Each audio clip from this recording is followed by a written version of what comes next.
Absolutely. Martin, I think we are reaching out our time. Our viewers will be eager to stay with us for another hour or so, but I'm sure we have plenty of stuff to do after this cup of coffee, watching us on LinkedIn or on our social media channels where we are showing this interesting conversation so far. So what have we learned about the art of hosting face-to-face meetings so far? And the wrap up on the program today. What a whirlwind. Where would I start? We need to get AI to do the analysis, Paul.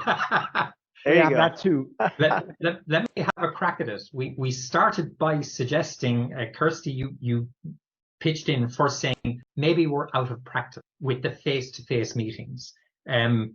What we discovered was that the virtual meetings that we attended, particularly during the pandemic, probably gave all of us a degree of respite that allowed us to switch off cameras, switch off microphones, take a pause, step back, scream at the camera without anybody knowing that we were screaming. And we had to rehabituate ourselves back into face-to-face.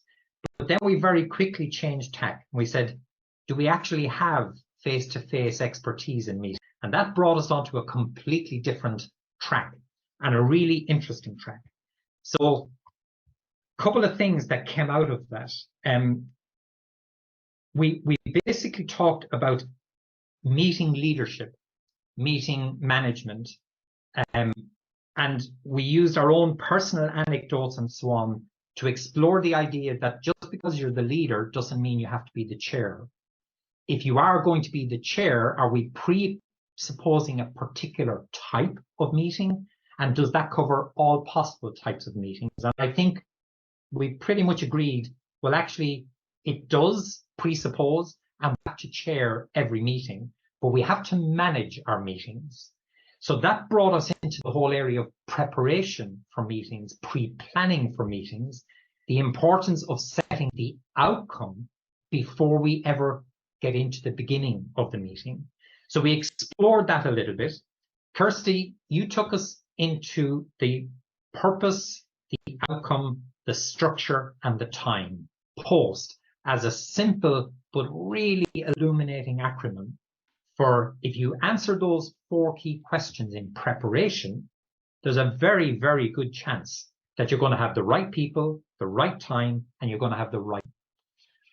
We then talked a little bit about post-action reviews. We drifted into the military a little bit.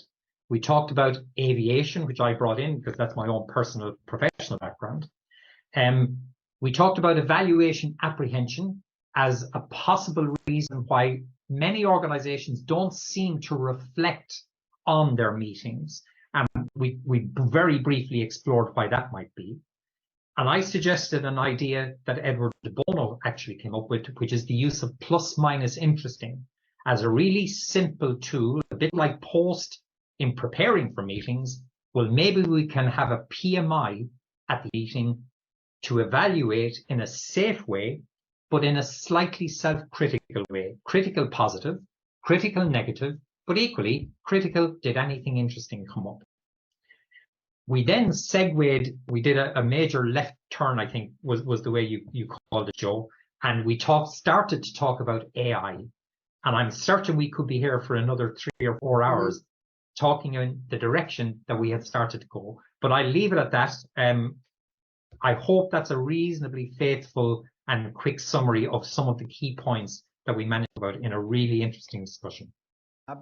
Absolutely, Martin. Thank you so much for summarizing this. We'll compare now with our AI note taker and we'll judge. Everybody in this meeting will be able to judge that. So final word, golden nugget. Kirsty, Joe, what do you have to share with our viewers here on LinkedIn? Perhaps they will be looking for you guys as meeting doctors to help them on their meetings.